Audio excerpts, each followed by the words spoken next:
Assalamualaikum warahmatullahi wabarakatuh. Saya Nurwani Alwi, calon guru penggerak Angkatan 9 dari UPT SMP Negeri 2 Mapakasunggu, Kabupaten Takalar. Izinkan saya memaparkan aksi nyata saya pada modul 1.4 Budaya Positif. Perkenalkan, mereka berdua adalah fasilitator dan pengajar praktik saya, yaitu Ibu Siswanti Usman, SPD, dan Ibu Dr. Karmila, SSI, MPD.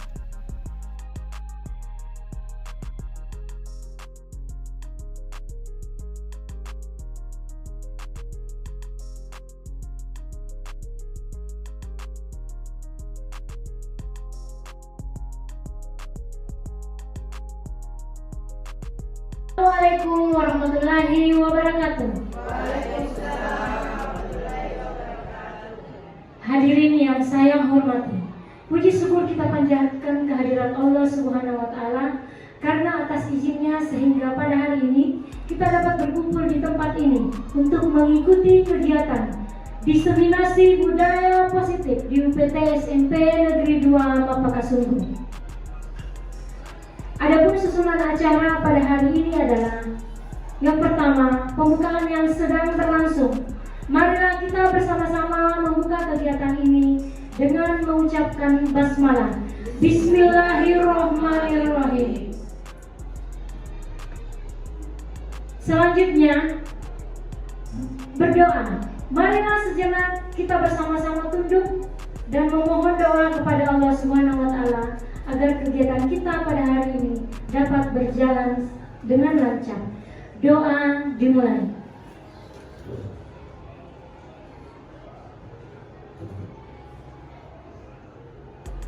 Selesai.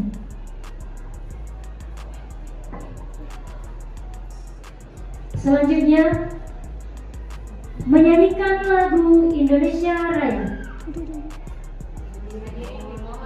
Hadirin dimohon berdiri.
Hadirin dimohon duduk kembali.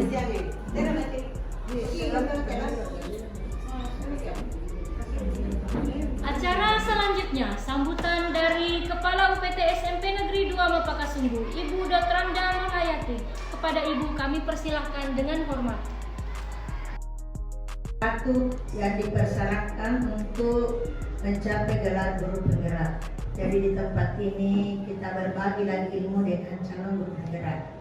Dan tak lupa pula kami ucapkan terima kasih banyak kepada teman-teman yang rela meluangkan waktunya untuk membersamai mereka di ruangan ini bersama dengan materi yang dibawakan tadi pada Ibu Andi Hasna SPD. Dan dengan ucapan Bismillahirrahmanirrahim, kegiatan ini saya buka dengan resmi. Demikian, wassalamualaikum warahmatullahi wabarakatuh. Acara selanjutnya, materi budaya positif di sekolah di UPT SMP Negeri 2 Mapakasungguh yang akan dibawakan oleh Ibu Nurwani Alwi SPDGR. Kepada Ibu kami persilakan. Baik, terima kasih. Assalamualaikum warahmatullahi wabarakatuh. Ya, sebelum saya memulai membawakan materi budaya positif, terlebih dahulu saya mengucapkan banyak terima kasih kepada Ibu Kepala Sekolah dan teman-teman yang telah meluangkan waktunya. Nah, adapun kegiatan yang saya laksanakan hari ini merupakan salah satu kegiatan program guru penggerak yang saya jalani. Ya, sekali lagi terima kasih Bapak Ibu guru yang telah hadir. Nah, selanjutnya ada pun materi yang saya bawakan yaitu diseminasi budaya positif. Nah, kita di sini bukan berarti saya di sini ada di depan untuk menggurui Ibu, tetapi marilah kita sama-sama belajar. Saya juga dalam proses belajar saat ini. Nah, selanjutnya latar belakang. Nah, mungkin saya lebih bagus mungkin kalau saya ada di depan ya.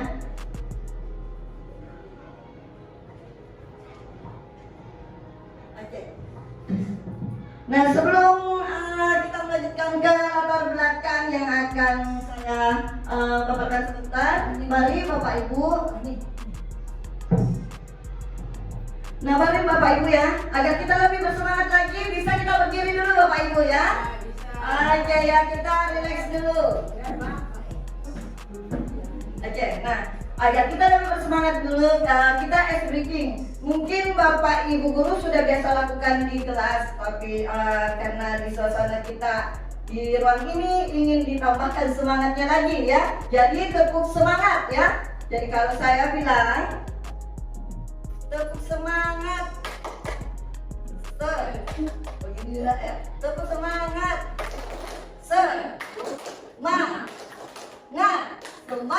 semangat, yes, di bawah ya, yes. Nah, ini gunanya supaya ini semua gerak-gerakan ini tulang-tulang kita lebih rileks lagi. Oke, ya. Tepuk semangat, semangat, yes, oke. Tepuk tangan Bapak Ibu ya. Nah, kita lanjut. Nah, adapun latar belakang budaya positif yang akan saya paparkan sebentar ya. Nah, budaya positif memiliki agensi dalam pembentukan karakter anak. Ya, jadi karakter anak ini yang ingin ditumbuhkan di budaya positif ini ya. Sekolah sebagai institusi pembentukan karakter memiliki peran penting dalam pembentukan karakter murid. Nah, sekolah adalah tempat di mana karakter anak diri kita bisa dirubah ya. Karena setiap anak itu memiliki karakter yang berbeda-beda. Anak itu sebenarnya unik ya. Tetapi keunikan dari mereka kita bisa dapat ketika kita mencari bagaimana anak-anak itu unik itu seperti apa. Nah, kemudian oleh karena itu budaya positif di sekolah perlu diciptakan dan diwujudkan. Mengapa demikian? Ya, sesungguhnya kita sebagai guru memiliki tugas untuk membangun komunitas di sekolah. Nah, sekolah kita sekarang sudah ada komunitasnya di sekolah kita. Nah, selanjutnya di sekolah dan menyiapkan murid menjadi manusia dan anggota masyarakat yang dapat mencapai keselamatan dan kebahagiaan. Hal ini sesuai dengan makna pendidikan Ki Hajar Dewantara. Nah, kira-kira kalau budaya positif ini kita terapkan di sekolah, bagaimana cara menerapkannya? Ya. Oke, jawabannya Bapak Ibu simpan dulu. Ya, sebentar akan dijelaskan bagaimana cara menerapkan budaya positif di sekolah. Nah, kemudian penerapan budaya positif di sekolah harus dilakukan dengan penuh kesungguhan. Ya, walaupun terlihat sederhana, namun terkadang sulit dilakukan dan ini harus terus dilakukan secara terus-menerus dan guru harus mampu menjadi teladan bagi murid-murid. Tantangan dan kendala yang biasa dihadapi adalah keengganan, ya, keengganan dan kebosanan dalam menerapkan budaya positif baik guru maupun murid. Nah, sehingga penerapan budaya positif ini harus dilakukan secara terus-menerus. Oke, nah maksudnya di sini Bapak Ibu, budaya positif bagaimana cara menerapkannya? Ya, mari kita sama-sama berkolaborasi. Ya, mari kita bekerja sama menciptakan budaya positif di sekolah kita. Untuk apa? Untuk menerapkan visi yang telah kita buat bersama-sama. Nah, selain itu, ya, selain itu visi dapat terwujud, maka tercapailah sekolah impian kita bersama. Begitu ya Bapak Ibu. Kemudian bagaimana penerapannya lagi? Selain berkolaborasi, kalau hanya kita berkolaborasi tapi kita tidak lakukan dengan penuh sungguh-sungguh dari hati kita, kira-kira kolaborasi kita akan berhasil atau tidak? Tidak ya. Kenapa? Karena kolaborasinya bersifat sementara. Hanya ini hari saja. Karena tidak ada keyakinan dari dalam diri kita, tidak ada kesungguh-sungguhan, ya, dan tidak ada keinginan untuk melakukannya terus-menerus. Tetapi ketika Bapak Ibu melakukan penuh keyakinan dan terus-menerus dilakukan, maka kolaborasi untuk menciptakan visi yang ada di sekolah kita, ya, dan mencapai sekolah impian kita, insya Allah akan terwujud. Ya, bagaimana? Dengan cara menerapkan budaya positif. Oke, lanjut. Nah, adapun tujuan dari kegiatan kita, ya, tujuan yang pertama memahami konsep-konsep utama budaya positif.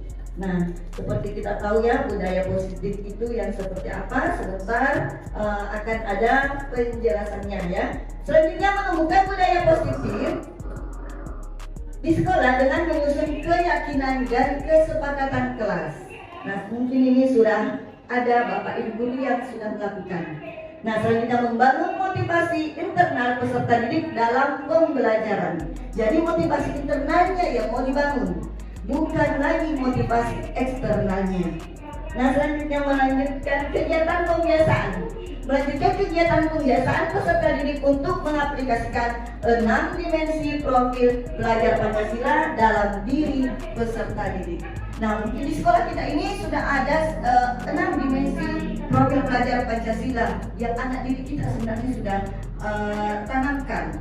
Hanya saja belum 100% anak didik kita menanamkan 6 dimensi profil pelajar Pancasila. Dan mungkin Bapak Ibu pun tahu yang mana dimaksud dengan 6 dimensi profil pelajar Pancasila, ya. Sudah diterapkan mungkin di kelasnya, dan hari-hari mungkin Bapak Ibu guru sudah mengingatkan ya kepada anak didik kita bahwa tanamkanlah nilai profil pelajar Pancasila pada diri kita. Oke, lanjut. Nah, pertanyaan pemantik ya. Nah, di sini Bapak Ibu guru hanya menjawab setuju atau tidak dulu. Ya, aja. Hukuman dapat mendisiplinkan anak. Bapak Ibu guru setuju atau tidak? Tidak. Oke. Mungkin Bapak Ibu guru sudah punya alasan tersendiri ya, mengapa hukuman tidak. Bapak Ibu tidak setuju dengan memberikan hukuman. Selanjutnya, budaya positif adalah perwujudan dari nilai-nilai keyakinan universal yang diterapkan di sekolah. Jadi inilah yang mesti kita terapkan di sekolah, mesti harus ya. Seperti apa budaya positif yang kita ketahui selama ini? Kira-kira apa? Memungut sampah, membuang sampah pada tempatnya. Ya, memungut sampah, membuang sampah pada tempatnya. Kira-kira apa lagi Bapak Ibu? Mati guru. Ya, bersalam. Ya, menerapkan 5S ya. Di sekolah itu sudah masuk budaya positif. Salam, senyum, sapa, sopan dan santun. betul. Oke, bisa dilanjut. Nah, ini ada konsep-konsep inti yang mesti kita ketahui. Nah, inilah konsep-konsep inti budaya positif yang akan Ibu ketahui sebentar ya. Nah, yang pertama disiplin positif. Yang kedua, motivasi perilaku manusia. Yang ketiga, kebutuhan dasar manusia. Yang keempat, keyakinan kelas atau keyakinan sekolah, ya, posisi kontrol guru, dan segitiga restitusi. Nah, dari kelima posisi kontrol dari kelima budaya positif di atas, kira-kira mana yang menarik buat Bapak Ibu? Adakah hal yang baru Bapak Ibu lihat di atas? Ada. Kira-kira yang mana hal yang barunya? Segitiga restitusi. Segitiga? Oke, segitiga restitusi berarti budaya positif yang paling terakhir ya, segitiga restitusi. Ya, sebentar kita akan mempelajari seperti apa sebenarnya itu segitiga restitusi. Oke, bisa dilanjut. Nah, perubahan paradigma. Coba Bapak Ibu guru ya, silahkan mencari temannya ya, mencari temannya. Boleh yang temannya baru dikenal, seumpamanya ya, di sini temannya baru dikenal, ataukah temannya yang sudah lama dikenal. Nah, kemudian Bapak Ibu guru coba kepalkan tangannya ya. Nah, di dalam tangan ini ada barang yang sangat berharga. Jangan suami ya, seperti tadi. Suami dalam tangan. Iya. Kalau suami itu ditaruhnya di hati, bukan di tangan, ya. Harus digenggam. Oke, ya ini harus di genggaman, bukan di hati, ya. Nah, jadi ini tidak pakai hati. Nah, kira-kira. Kemudian teman yang di sampingnya bujuklah agar dia buka ini genggamannya. Nah, seumpamanya genggamannya ini apa kira-kira? Ya, dalam hati tak mau kita simpan. Siapa yang mau saya Genggaman. Nah, siapa yang mau membujuk dan siapa yang punya genggaman? Ayo silahkan Bapak Ibu. Nah, Saya di sini sampai di samping ya. Sama kita ya. Aja ya. Kalau Pak Rahim sama siapa? Ayo bertepuk sebelah tangan Pak Rahim. Berapa sama kepala sekolahnya.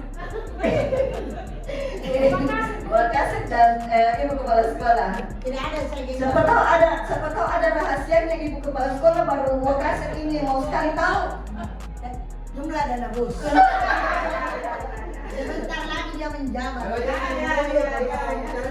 Ya, bagaimana caranya Pak Rahim menghubungi Kepala Sekolah untuk mengetahui jumlah dana bos? Oke, nah kira-kira ini kepalan tangan yang Bapak Ibu sudah pegang buat kuat. Adakah keinginan Bapak Ibu untuk membukanya? Ataukah Ibu memberikan apa isi di dalam tangannya ini untuk sama orang di samping kita?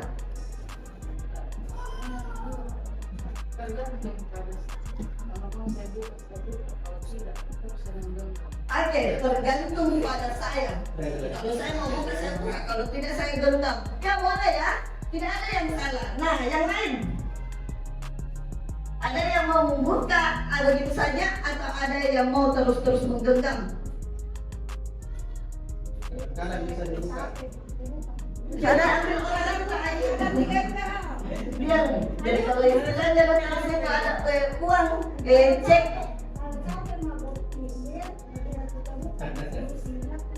Ini dekat-dekat ini aja deh, ada cek 100 juta kan? Kasih deh aja ya, tidak apa-apa ya. Nah, jawaban Bapak Ibu semua itu sebenarnya tidak ada salah, tidak ada. Nah, siapa yang mengontrol diri kita untuk membuka tangan kita, kepala tangan kita? Siapa yang diri sendiri ya. Jadi siapa yang mengontrol diri kita adalah diri sendiri. Bisa ke orang lain mengontrol kita? Bisa. Bisa. Ada Berarti ada paksaan. Bisa kalau mereka mau. Ya, tergantung kembali diri sendiri. Ya, bisa. Tapi tergantung diri kita sendiri. Ya, selama ini kita menganggap ya bahwa guru mengontrol murid.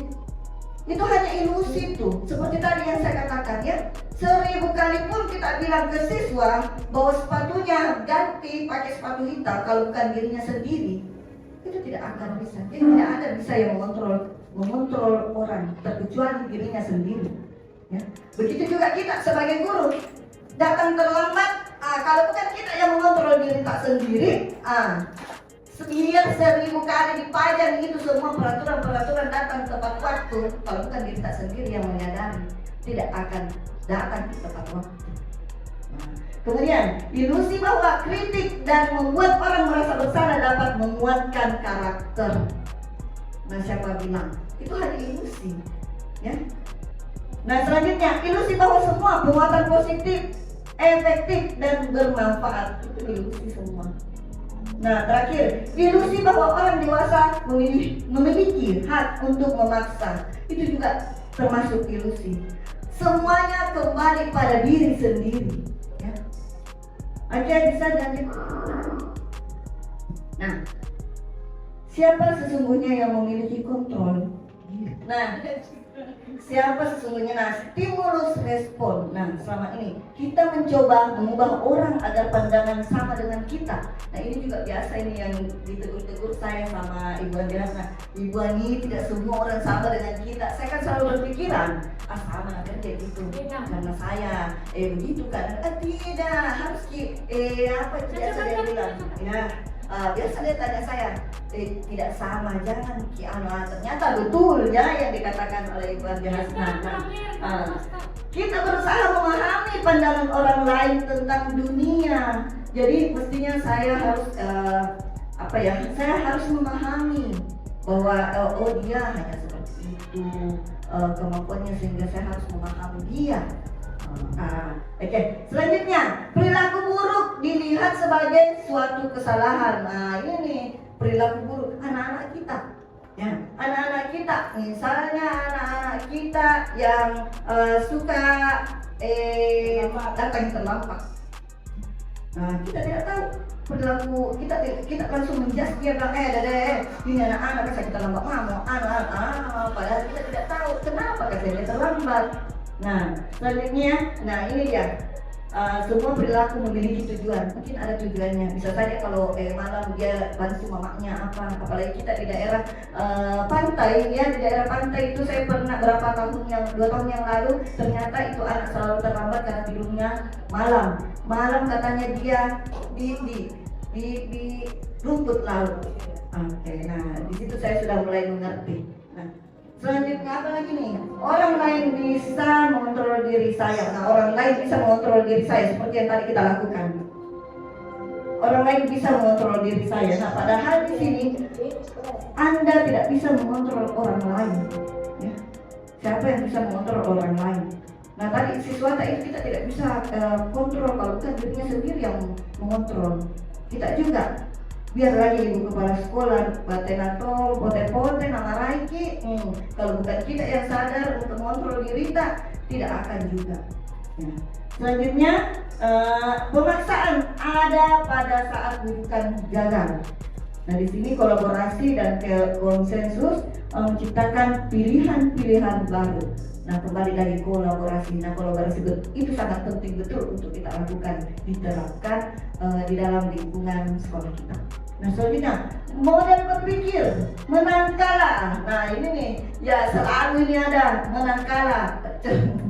Tidak sama mungkin saya ini kalau menang kalah. Dia banyaknya menganunya, saya belum tidak mau ke saya. Padahal kalau ada media ataukah ada di kita sama-sama kita lagi supaya sama-sama kita menang. Bagaimana? Kebetulan tadi di percakapan ada ya menang kalah. Kenapa dia banyak nih? Saya belum nih. Kenapa beda sudah banyak senjata? Ya. Betul. Nah, walaupun ada teman saya sudah banyak aksinya tadi jakit dan dia menang kita kalah, ya tidak. Mari kita sama-sama berusaha. Itu gunanya dibuat kombel, ya kombel. Nah, ini kan rencana kombelnya per minggu ada 1 materi yang kita selesaikan bersama. kira-kira materi apa di minggu ini, materi apa di minggu berikutnya. Dan di rumah boleh membuat materi yang lain juga ya. Kita tidak ditekan di sini. Nah, selanjutnya. Nah, disiplin positif. Inilah yang dimaksud dengan disiplin positif ya.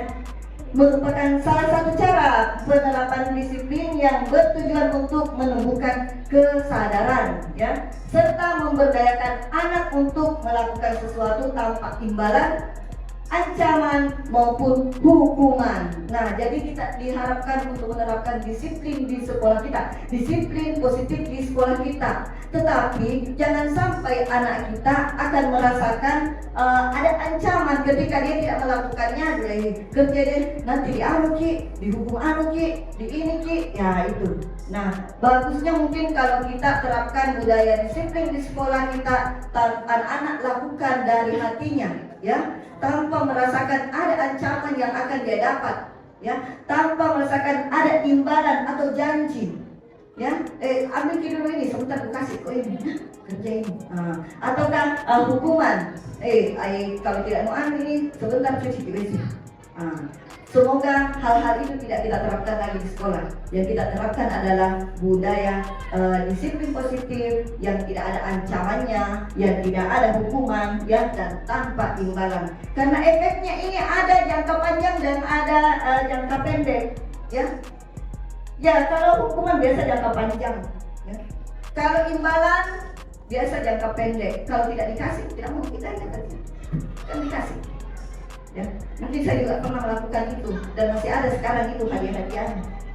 Ya, tapi setelah saya tahu beberapa tahun yang lalu saya tahu ketika mengikuti PPG ternyata memberikan imbalan atau hadiah kepada siswa itu tidak dibenarkan sebenarnya karena dia berefek jangka pendek.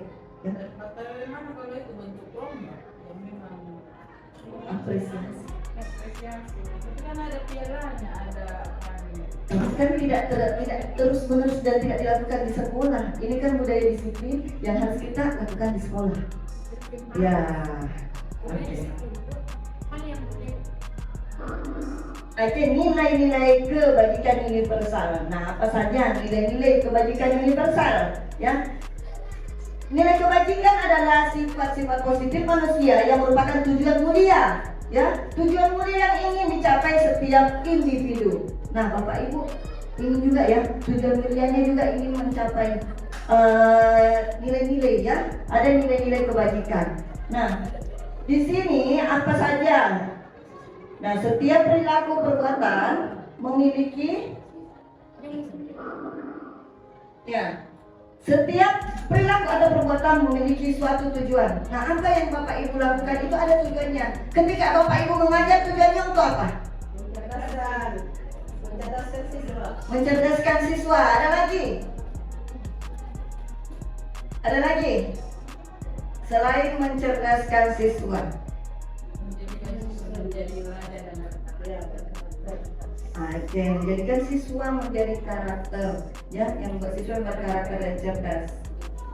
Ya, kalau bukan melaksanakan tugasnya Ibu, karena tugas negara juga. Ya, oke ya. Jadi kita itu ada di sekolah ini dan di kelas itu ada tujuannya, ya.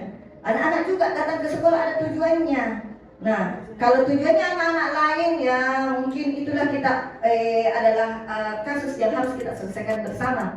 Misalnya dia ke sekolah padahal tidak ada di sekolah, pergi di sana di warung biru, di Sangi. Nah, itu nih tugasnya guru-guru, selesaikan masalah.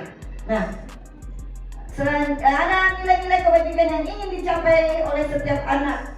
Ya, anak Indonesia kita kenal dengan profil pelajar Pancasila. Nah, ini nilai profil pelajar Pancasila yang mesti sebenarnya kita terapkan dan siswa harus miliki. Nah, yang mana nilai profil pelajar Pancasila? Nah, yang pertama adalah beriman dan bertakwa kepada Tuhan yang Maha Esa. Oke, beriman dan bertakwa kepada Tuhan yang Maha Esa. Mungkin Bapak Ibu sudah tahu ya. Nah, ada lagunya di dalam kelas biasa kita lakukannya. Belajar Pancasila, beriman dan bertakwa pada Tuhan yang Esa. dan berakhlak mulia, berkebinekaan global, gotong royong mandiri, kreatif dan bernalar kritis. Oke, tepuk tangan dulu buat Bapak Guru hebat ya. Oke, nah betul sekali ya. Nah, ketika 5 profil pelajar Pancasila kita sudah terapkan kepada anak didik kita, insya Allah ya, tujuan kita pada visi yang telah kita buat insya Allah akan tercapai ya. Motivasi perilaku manusia. Nah, terus next. Motivasi perilaku manusia. Nah, di sini ada hukuman ya. Ada hukuman di sini, ada penghargaan ya. Nah, coba lihat, untuk menghindari ketidaknyamanan, hukuman. Apa yang akan terjadi bila saya tidak melakukannya? Nah, itu masuk ke hukuman. Ada perasaan dia bilang, nanti kenapa kalau saya tidak kerja? Ya. Kalau di sekolah kita ke anak-anak, misalnya dia kerja tugas, harus ibu kerja. Kalau tidak bekerja, nanti bilang tadi ibu suka menyapu di depan atau tidak dapatkan nilai. Nah, itu masuk ke hukuman. Dia kerja, ya tetap dia kerja, tetapi dia kerjanya itu bukan dari edaran, tapi dia kerja karena ada sesuatu yang dia lakukan ya. Itu masuk ke motivasi eksternal. Nah, selanjutnya yang kedua, untuk mendapatkan imbalan dari orang lain atau institusi, apa yang akan saya dapatkan apabila saya melakukan? Nah, ini nih kalau dikasih-kasih. Kalau ada dikasih-kasih, kerja sebentar dia dari binatang ibu. Kalau kita selesai di luar, kita dapat hadiah. Nah, itu masih eksternal itu. Ya, masih eksternal. Dia berpikir, dia kerja kayak ini saya. Kok tidak mau kok kerja karena saya dapat hadiah sebentar. Nah, itu eksternal. Ada juga pasti muncul Bapak Ibu yang pernah melakukan ini. Kalau saya biasa ada tugas. Yang pertama selesai dan benar saya kasih pemberian sesuatu. Ini masih eksternal. Nah, ketika ibu lupa dengan pemberian penghargaan kepada peserta didik, nah tadinya nih anak ibu kerja cepat deh karena biasa itu ibu, kalau duluan nah kasih uang. Ini akhirnya dilupa. Itu karena dia kerja bukan dari hatinya, dia kerja itu tugasnya, tapi masih eksternal. Ya. Dan itu jangkanya pendek. Kalau sudah tidak dikasih tidak mau. Dia kembali cuek. Nah, selanjutnya untuk menghargai diri sendiri. Saya akan menjadi orang yang seperti apa bila saya melakukannya. Nah, ini misalnya anak-anak belajar ya, dia belajar. Saya harus belajar deh. Dia bilang, saya lihat orang yang rajin belajar ini bisa sukses. Nah, saya ini mau gak jadi dokter nanti. Berarti keinginan untuk belajar dari dirinya, dari hatinya. Saya mau jadi dokter, saya harus belajar. Ya. Nah, itu sudah masuk ke motivasi internal ya. Nah, di situ ada lanjut. Nah, merdeka menurut Ki Hajar Dewantara. Nah, merdeka menurut Ki Hajar Dewantara itu artinya tidak hanya terlepas dari perintah, ya. Akan tetapi juga cakap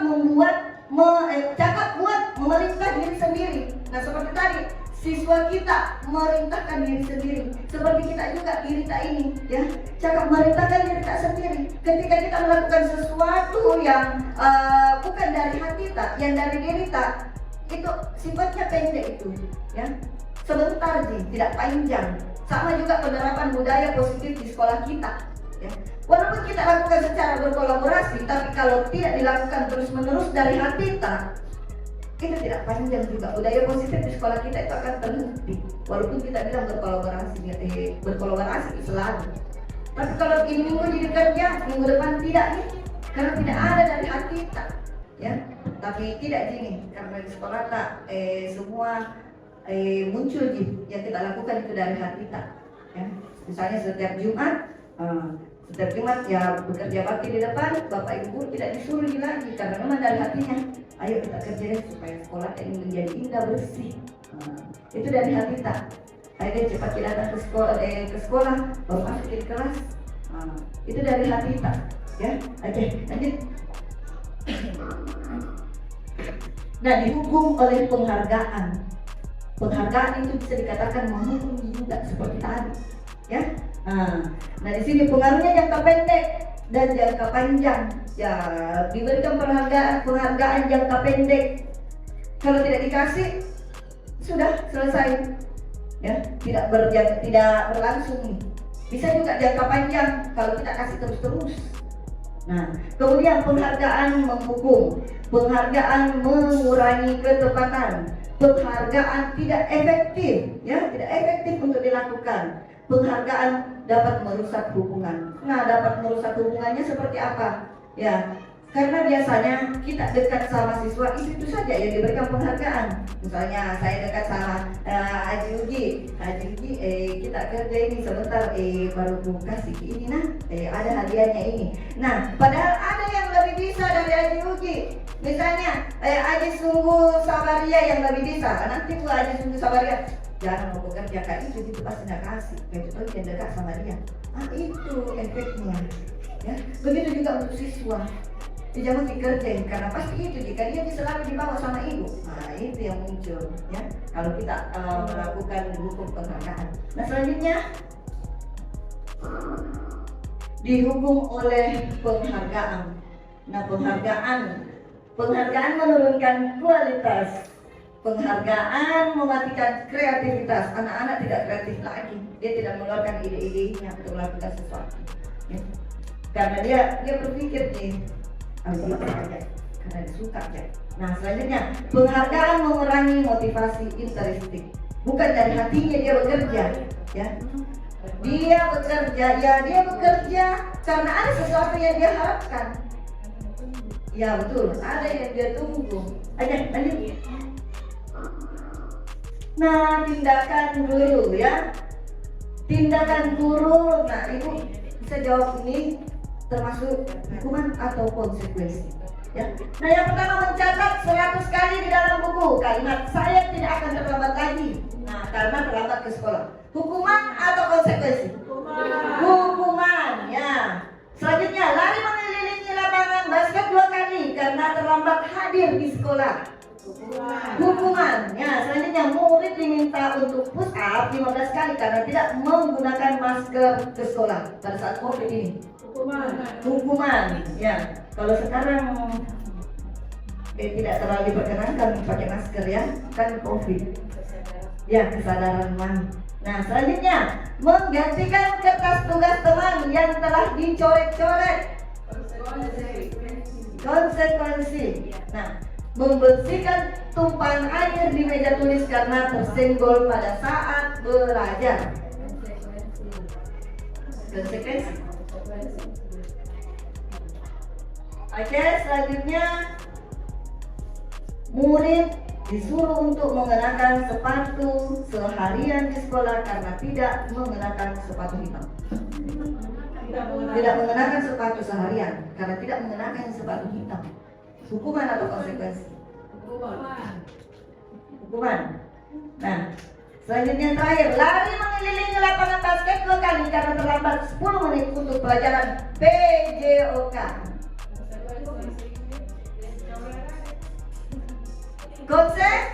Konsekuensi karena berkaitan dengan pelajarannya, ya. Jadi ketika Ibu Reski menyuruh siswanya lari karena terlambat, itu bukan hukuman, ya. Itu adalah konsekuensi karena berkaitan dengan mata pelajaran. Ya, kecuali PKN. Tapi kalau PKN disuruh baca undang-undang, konsekuensi. Nah, ya, oke. Nah, inilah jawabannya, ya. Hukuman, ya. Konsekuensi. Yang kalau murid disuruh untuk tidak mengenakan sepatu itu hukuman, ya. Nah, lari mengelilingi itu adalah konsekuensi. Nah, boleh. Ya. Iya, silakan Ibu. Taruh lagi misalnya tidak pakai sepatu. Sudah sering kali, hampir setiap hari berulang itu pelanggaran.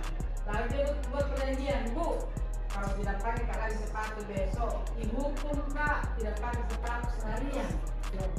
Itu kan Bukan perbedaan itu sendiri. Bagaimana kalau kita tanya apakah itu sebuah hukuman atau suatu bentuk konsekuensi dari perjanjian itu sendiri? Oke, ya begini Bu. Ketika ibu sudah melakukan kesepakatan kepada peserta didik tersebut, itu masuk konsekuensi. Ya. Yang masuk hukuman itu ketika ibu langsung menghukum tanpa membuat kesepakatan terlebih dahulu. Misalnya, nah, ini tadi siswa datang tidak pakai sepatu, tidak pakai sepatu, terus langsung ibu hukum. Boleh bersihkan selesai. Tidak pakai sepatu lagi hari, tidak ada alasan. Nah, itu menghukum. Tetapi ibu dulu melakukan sebenarnya ya itu sudah tadi dibahas ya. Sebenarnya ketika ibu melakukan pembicaraan terlebih dahulu ya sebelumnya itu bisa masuk ke konsekuensi. Nah, perbedaan hukuman dan konsekuensi ya. Di sini saya lihat hukuman sesuatu yang menyakitkan harus terjadi. Ketika kita menghukum anak-anak, mau tidak mau dia akan merasakan sangat kecewa ya. Begitu juga kita. Kalau langsung dihukum tanpa sebab kita tidak tahu, bilang mau diapain sebentar, seandainya dia tahu tidak dilakukan. Anak-anak juga akan merasakan apa yang kita rasakan. Konsekuensi sesuatu harus terjadi. Jadi ada pembicaraan seperti tadi Ibu Aji bilang, dia bilang kalau saya tidak pakai lagi saya begini. Nah itu kan ada konsekuensi. Ya, dia sudah tahu bahwa ketika saya tidak melakukan ini pasti saya begini, harus karena saya sudah buat konsekuensi, saya sudah berjanji. Nah, iya itu kembali ke kontrol diri, kembali pada diri, intinya kembali pada diri. Budaya positif juga itu kembali pada diri semuanya. Nah, selanjutnya membuat anak sakit fisik maupun hati untuk jangka waktu lama. Nah ini alumni itu ada juga yang terkadang bilang ibu begini aja ini bangunan dulu itu buat anak kak itu jangka waktu panjang kalau kita memberikan hukuman. Pernah tahu kak kena hukum mana ini ibu ini pak ini terus kenapa masih begini ibu diambil dulu coba kalau ada coba kalau kita yang dia itu begini jadi hindarilah hukuman pak. Selesaikanlah masalah anak-anak kita dengan jalan arif. Menghargai disiplin, ya. Di sini anak menghargai disiplin. Nah kalau di sini tadi membuat anak sakit, membuat anak merasa tidak nyaman dalam jangka waktu pendek. Ya, paling kalau misalnya dia yang tadinya tanggung jangka waktu panjang, kalau dikasih konsekuensi saat itu dia langsung sakit. Selesai ini sudah. Dari paling tadi sudah kan memberi suhu tidak apa-apa dia dan dibilang dan ini saya itu kalau konsekuensi. Anak membenci kedisiplinan ya tidak ada suka itu disiplin anak-anak jangan dihukum. Tapi coba kalau anak bagaimana caranya anak menghargai disiplin. Nah kita ya bicara dulu sama itu anak ya biarkan dia yang mengeluarkan pendapat kira-kira kalau kita lakukan ini bagaimana? Nah, itu kalau ada konsekuensi. Paksa anak-anak misalnya tidak boleh harus bersihkan ini tidak boleh harus menjenguk ya menjenguk ke situ hormat paksaan itu hukuman ya. Nah di sini kalau di sini stimulus tanggapan kita menanyakan terlebih dahulu ke anak itu ataupun yang ini kalau hukuman dengan konsekuensi itu kalau konsekuensi dari anak dari diri anak itu tidak ada rasa dendam ya karena dia melakukan dari dirinya dia yang membuat ada pembicaraan sebelumnya. Kalau hukuman itu langsung tanpa persetujuannya langsung cukup bisa saja itu anak bilang lari kok keliling lapangan padahal terlambat di datang sekolah. Siapa tahu itu anak bilang kenapa mas tidak lari saya terlambat datang sekolah. Tidak, pokoknya harus kau keliling. Itu kalau begitu model. Nah, next. Nah, hukuman dan konsekuensi. Nah, bisa kita lihat sama-sama ya. Hukuman bersifat satu arah. Ya. Dan tiap guru yang memberikan dan murid hanya menerima suatu hukuman tanpa melihat suatu kesepakatan. Ya. Guru bisa yang tentukan nih. atau pengarahan dari guru, baik sebelum atau sesudahnya. Sementara disiplin dalam bentuk konsekuensi. Nah, yang mana bentuk disiplin dalam bentuk konsekuensi? Sudah terencana atau sudah disepakati, sudah dibahas dan disetujui oleh guru dan murid. Itu perbedaannya, hukuman dan konsekuensi. Nah, sampai di sini ada yang mau ditanyakan? Hukuman dan konsekuensi. Atau sudah mengerti? Ya, kalau itu sudah mulai gerak. Sudah tahu perbedaannya ya?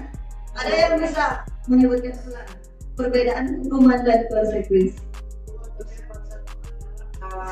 Dulu secara konsekuensi itu sudah disepakati antara murid dengan guru.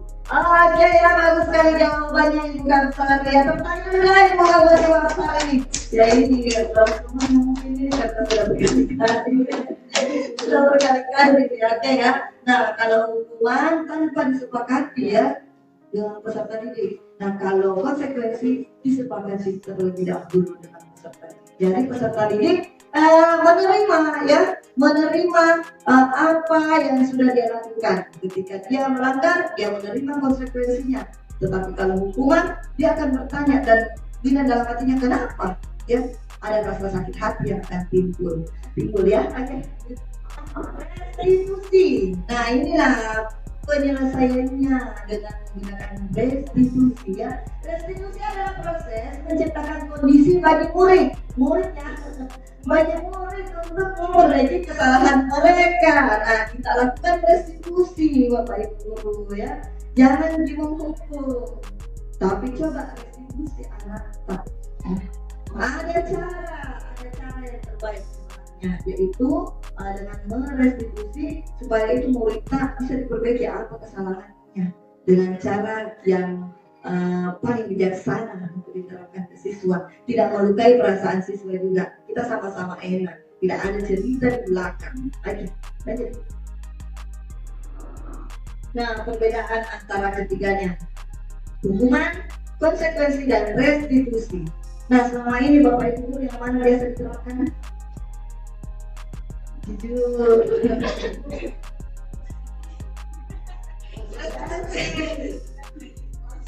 Konsekuensi ada lagi? Ya tidak ada, tidak benar ya. Konsekuensi ya. Ya, semoga tidak ada lagi yang menggunakan cara hukuman ya. Setelah kita mengetahui ya pelajaran baru ini ya, coba selesaikan masalah yang Bapak Ibu guru hadapi di siswa dengan cara restitusi. Nah, inilah yang paling efektif yang kita bisa lihat. Hukuman itu adalah identitas yang gagal ya, itu negatif sebenarnya, hal yang negatif kita lakukan. Nah, ada identitas sukses yaitu konsekuensi dan restitusi. Nah, Bapak Ibu tadi mungkin kebanyakan melakukan konsekuensi ya. Nah, yang terakhir ini yang paling positif adalah restitusi. Nah, cobalah Bapak Ibu menerapkan cara restitusi. Nah, ciri-ciri restitusi ya. Nah, ciri-ciri restitusi bukan untuk menebus kesalahan ya, namun untuk belajar dari kesalahan. Dia yang menyadari kesalahan apa yang dia buat ya, dia akan sadar sendiri. Nah, kemudian memperbaiki hubungan. Nah, hubungan kita dengan murid tidak ada lagi cerita di belakang. Setiap tahun, bahkan 10 tahun, berapa tahun, dia masih mengingat di benaknya, masih ada itu ibu ini di sekolah, masih ada itu pak ini di sekolah, masih ada. Kenapa? Dia itu ada dia rasa bagaimana. Nah, tawaran bukan paksaan. Selanjutnya restitusi menuntut untuk melihat ke dalam diri anak-anak menyadari dirinya. Nah, restitusi mencari kebutuhan dasar yang mendasari tindakan. Restitusi ini adalah cara yang paling baik ya. Kemudian restitusi fokus pada karakter bukan tindakan. Jadi karakter anak bukan tindakan. Restitusi fokus pada solusi yang bisa kita lakukan untuk menyelesaikan masalah ya atau kasus yang ada pada anak. Kemudian restitusi membebanikan murid yang berbuat salah pada kelompoknya. Nah, kebutuhan dasar manusia dan dunia berkualitas. Nah, Bapak Ibu, kira-kira Bapak Ibu butuh kebutuhan atau tidak? Butuh ya? Iya. Setiap manusia punya kebutuhan. Ya, kebutuhan apa yang Bapak Ibu butuhkan? Kebutuhan cuan, boleh. Kebutuhan apa lagi selain cuan? Bisa nyanyi. Ya, kasih sayang ya. Lagi ada kalau tidak ada sayang. Mau diapain juga kalau tidak ada sayang nanti? Bilang-bilangnya kalau ada orang pas ada suka kayak kamu sakit. Tidak ada suka kita. Kebutuhan sayang. Kebutuhan dasar manusia itu ada 5. Ya. Nah, yaitu bertahan hidup, ya, kasih sayang dan rasa diterima, penguasaan, kesenangan dan kebebasan. Itu kebutuhan dasar manusia. Kebutuhan Bapak Ibu juga, dan kebutuhan ini juga sebenarnya yang dibutuhkan anak kita. Ya, ya, anak kita ini ada yang kemarin kan ada anak kita itu dia butuh, ya, bertahan hidup. Ya. Nah, kita juga butuh bertahan hidup. Nah, ada juga kasih sayang dan rasa diterima buat anak-anak kita yang kita berpikir bahwa nakalnya kami, padahal ini juga sayang itu anak-anak. Cobalah kita menerapkan berilah dia sedikit perhatian khusus ke anak itu. Ya, mungkin dia lagi cari perhatian. Nah, ada penguasaan, kesenangan dan kebebasan. Nah, ini kebebasan ibu pasti senang juga ya kalau merasakan kebebasan, tidak suka ditekan-tekan, ya.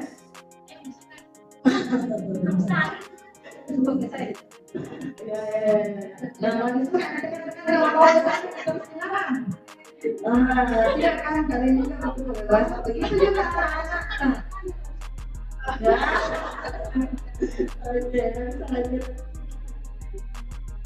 Bisa dilanjutkan saja. Jadi Bapak Ibu ketahui bahwa ada 5 kebutuhan dasar manusia yang harus dipenuhi, dan itu juga kita harus berikan kepada anak kita. Ya, nah jadikan coba posisi kita di anak kita. Nah, kita marahi anak tidak enak, kita juga kalau dimarahi tidak enak. Jadi juga anak-anak butuh kasih sayang. Kita juga butuh kasih sayang. Dari mana butuh kasih sayangnya kita? Dari orang tua, dari anak. Terus ada lagi sebut dari suami. Saya tunggu Bapak Ibu yang sebut itu. Oke, nah kita lanjut pada pembahasan keyakinan kelas, ya. Nah, keyakinan kelas, Bapak Ibu guru ini sudah menerapkan keyakinan kelas di kelasnya atau belum? Sudah ya. Nah, keyakinan kelas mesti kita terapkan. Kenapa? Karena apabila ada yang terjadi di kelas tanpa keyakinan, anak itu bisa istilahnya protes. Ibu nggak pernah bilang begini, tidak apa-apa. Nah, sebelum kita lanjut, ya, misalnya pada awal pembelajaran sebaiknya Bapak Ibu membuat keyakinan kelas. Ya, keyakinan kelas adalah kesepakatan yang dibuat bersama antara anggota kelas, ya, atau murid dengan wali kelas atau guru. Nah, dengan adanya kesepakatan bersama, maka hal-hal yang diatur akan lebih mudah untuk dilaksanakan oleh murid. Jadi ada kesepakatan. Nah, bisa kita.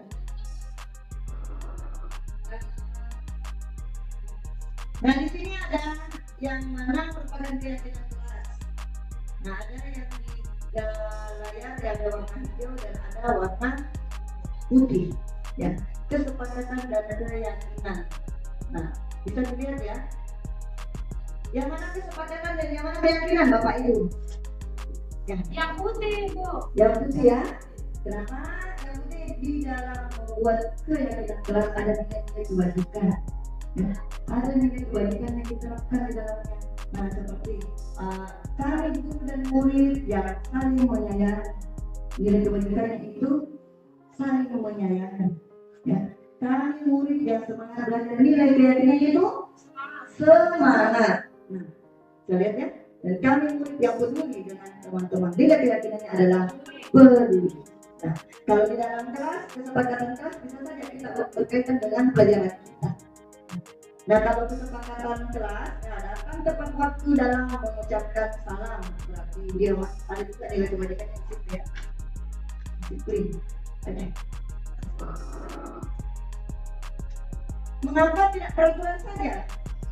Mengapa harus keyakinan kelas? Nah, karena kita ketahui. Ya. Nah, kalau ya.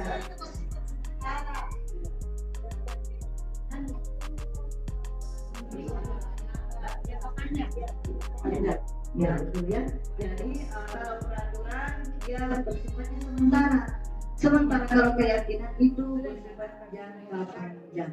Ya. Next.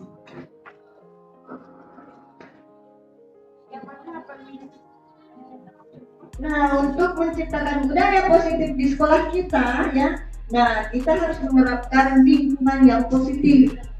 Nah, untuk bagaimana caranya bisa diterapkan, maka kita buat keyakinan kelas.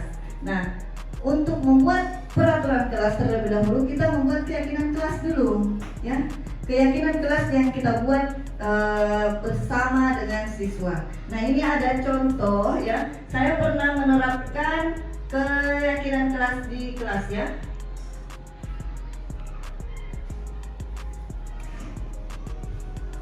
Nah, pada saat ini saya memberikan instruksi kepada siswa bagaimana kalau kita membuat keyakinan kelas agar proses pembelajaran kita bisa berjalan sesuai dengan keinginan kita bersama, ya. Ya, sesuai mau dibuat dengan yang ada sekarang di sini. Nah, di sini saya mengarahkan, ya. Saya akan memberikan sebuah apa namanya? Ya. Di notes ini saya bagi ke siswa, mereka menuliskan keyakinan-keyakinan apa yang akan ingin dia terapkan di dalam proses pembelajarannya, ya. Karena saya bukan wali kelas, ya. Jadi keyakinan kelas dia gunakan ada dua, ya. Ada yang keyakinan kelas untuk khusus kelasnya, dan ada keyakinan kelas yang dia gunakan khusus di pelajarannya saya. Nah.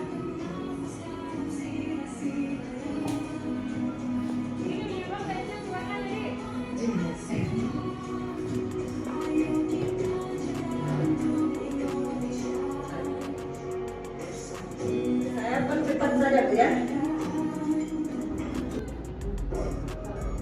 Nah, ketika murid telah menuliskan, ya, keyakinan apa yang ingin diterapkan di kelasnya, mereka menempelkan ke atas keyakinan apa yang ingin diterapkan. Nah, mereka bersemangat, ya. Kalau kegiatan-kegiatan seperti ini siswa itu bersemangat. Nah, ya, bisa silakan. Ya.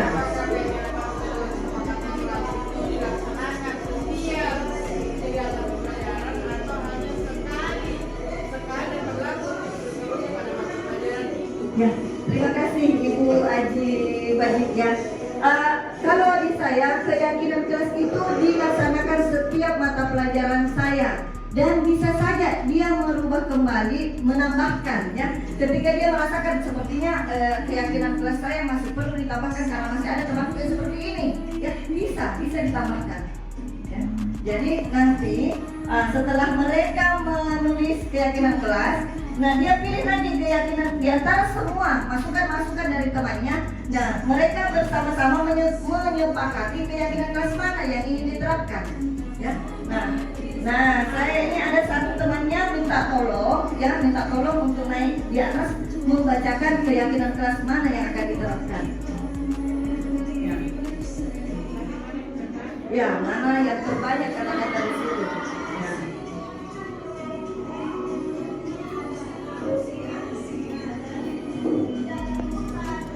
Nah, untuk saat ini ada 6 yang diterapkan.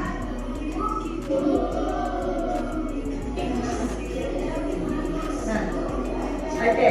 Setelah ini dia, karena kan saya bukan wali, ya, jadi keyakinan kelasnya itu saya suruh untuk tulis di buku. di buku pelajaran saya ya. Tetapi kalau Bapak Ibu guru wali boleh dibuat seperti pajangan dinding ya. Dan pasang pajangannya itu di tempat yang betul-betul siswa selalu lihat ya. Buat pajangan itu semenarik mungkin sehingga siswa tertarik untuk melihat pajangan apa ini yang dia sudah tulis ya. Keyakinan apa yang harus dia lakukan hari-hari. Nah kalau saya suruh tulis di halaman depan bukunya, jadi setiap dia buka bukunya dia baca dulu keyakinan kelas sebelum memulai proses pembelajaran. Nah keyakinan kelas yang dibuat boleh kita buat tanda tangan mereka ya. Kalau saya buat tanda tangan di dalam bukunya, tetapi kalau Bapak Ibu buat di kelas, boleh mereka menandatangani di keyakinan yang dia buat di dalam bentuk poster. Kalau tidak mau tanda tangan, buat tempel tangan, kasih tuh warna cantik-cantik, tulis namanya di bawah ya. Begitu cara menerapkan keyakinan kelas.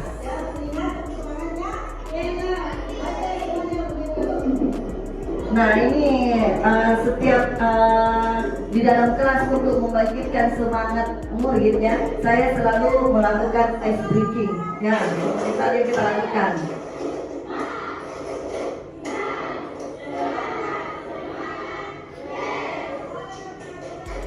Ya seperti itu Bapak Ibu ya. Oke.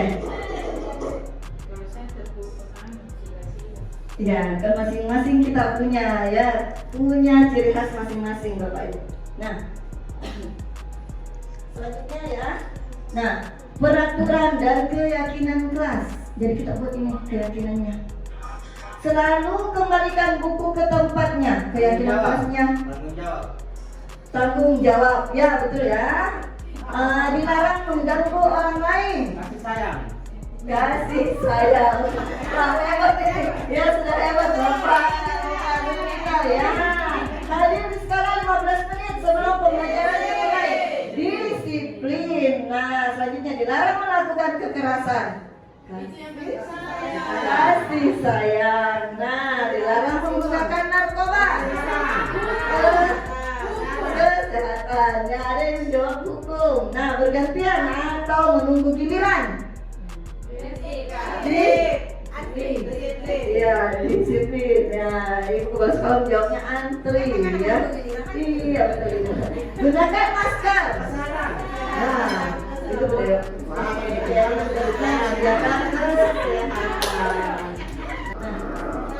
Nah, ada 5 posisi kontrol ya yang harus diterapkan. Yang manakah Bapak Ibu di 5 posisi kontrol ini ya? Nah, kira-kira yang mana posisi kontrol Bapak Ibu ini? Ayo.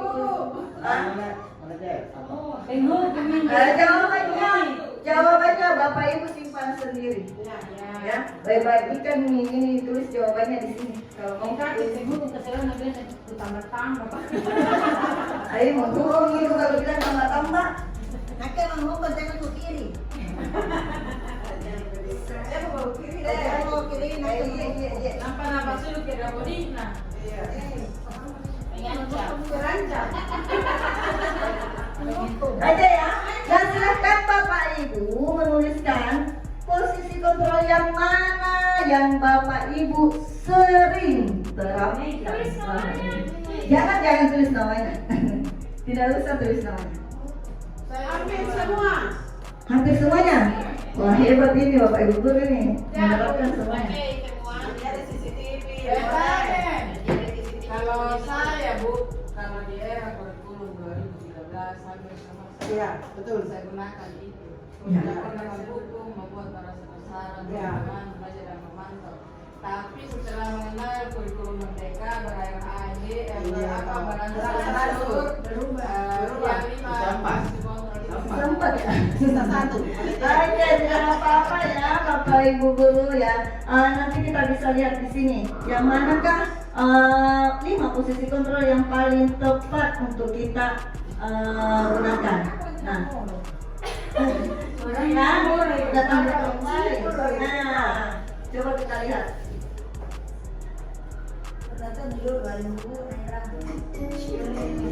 Kira-kira Bapak Ibu guru berada di posisi yang mana? Dan Bapak Guru hebat dalam penerapan disiplin positif.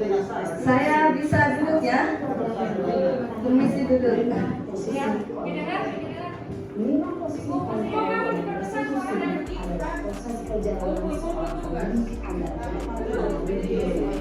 Pada video kali ini kita akan membahas tentang 5 posisi kontrol yang dikembangkan oleh dosen dan contoh penerapannya. Tugasnya teman-teman.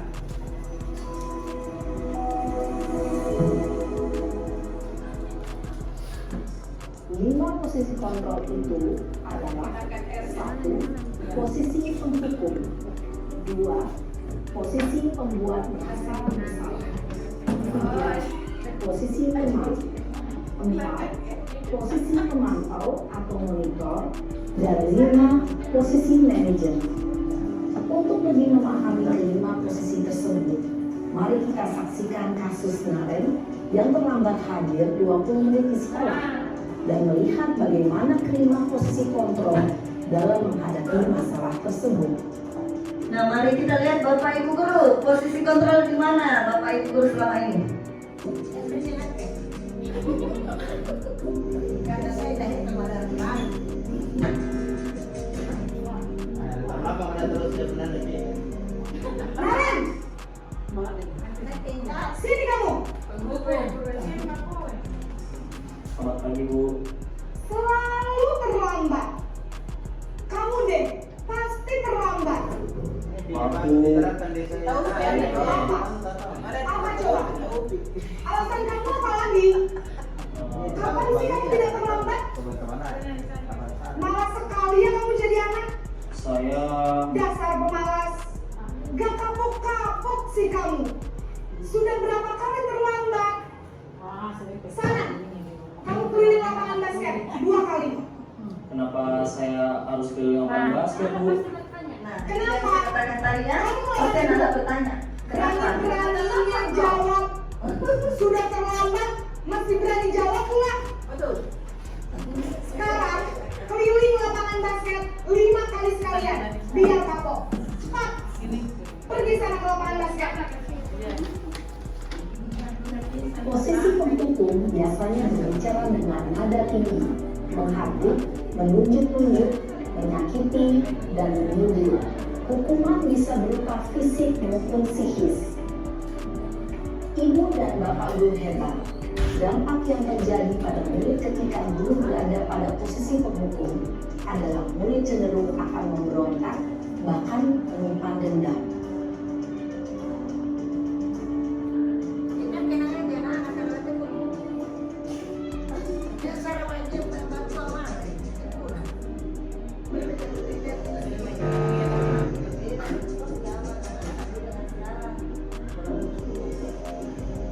Naren, Posisi apa nih? Coba kita lihat. Ya, coba kita lihat posisi apa ini. Naren, kamu kenapa terlambat lagi, nak? Ya Tuhan, Naren. Kamu senang ya bikin ibu susah ya? Kalau kamu terlambat lagi, nanti ibu yang ditegur bapak kepala sekolah, nak. Disangka ibu tidak bisa membina kamu. Kerasan. Duh, gimana ini? Maaf Bu, Duh, Gusti Naren. Kamu suka ya kalau ibu ditegur bapak kepala sekolah? Terus, sekarang ibu harus tulis apa ini di buku absen? Ini kamu sudah sering terlambat loh. Ibu harus apa coba? Ternyata ibu maaf Bu, juga kan. maaf. Ya sudah, lain kali jangan bikin ibu susah lagi anak ya. Ibu tidak akan kuat lagi kalau kamu gini terus. Bisa jantungan kalau ibu ditegur bapak kepala sekolah. Sana cepat kelas.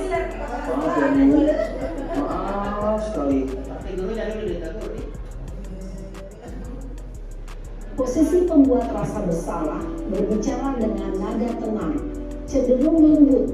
Namun kata-kata yang diutarakan membuat murid merasa menjadi orang yang gagal, memandang buruk dirinya sendiri, merasa tidak berharga, dan tidak sanggup membahagiakan orang lain.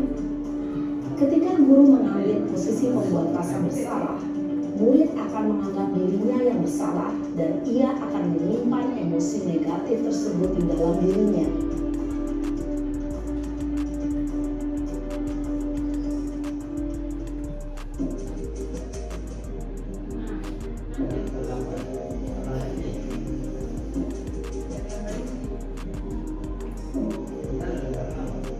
Naren,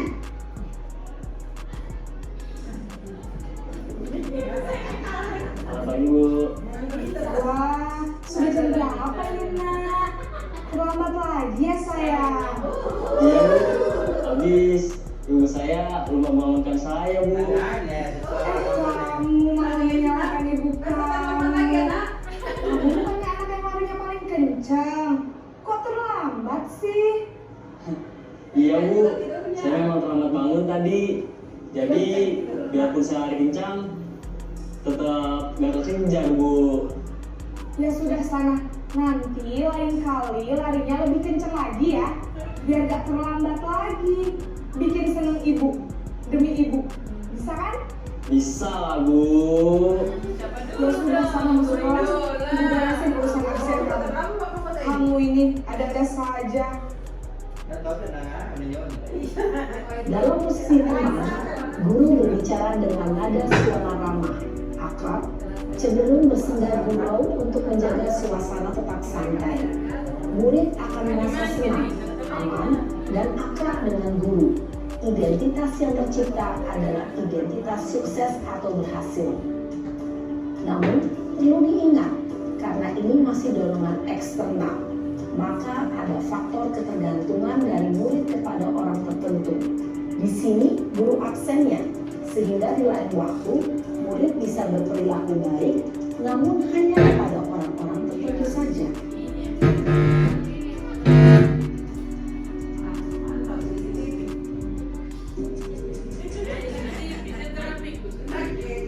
Nah, ini pemantau ini ya.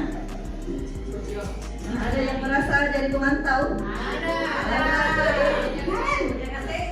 Nah, jangan-jangan ada yang pintar jawabannya, posisi kontrol pemantau. Selamat pagi Bu.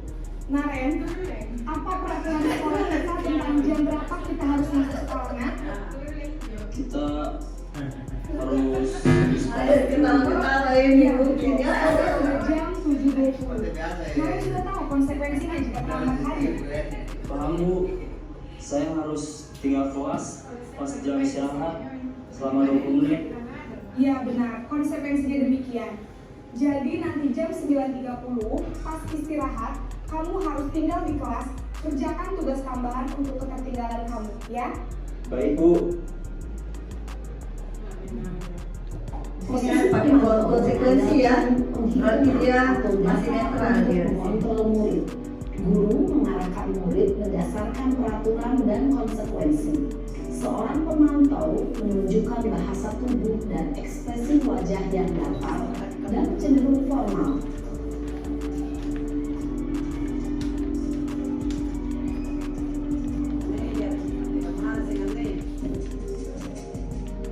Nah, ini posisi kontrol yang terakhir ya, yaitu sebagai manajer. Naren!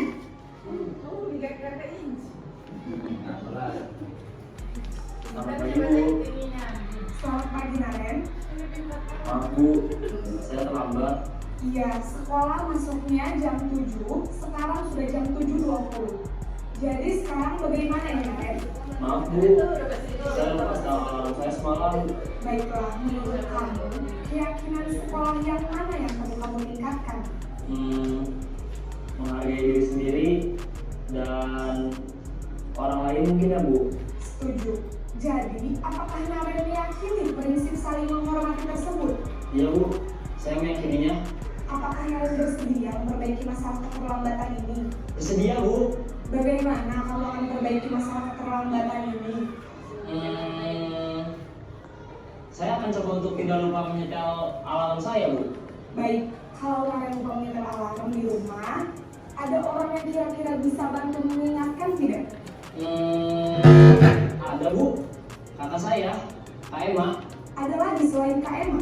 Selain Kak Emma, ada ibu saya. Baik, jadi yang mengingatkan Naren adalah Kak Emma dan ibu kamu ya. Kira-kira akan mulai setel alarm kapan nih Naren? Setelah pulang sekolah, akan segera saya lakukan.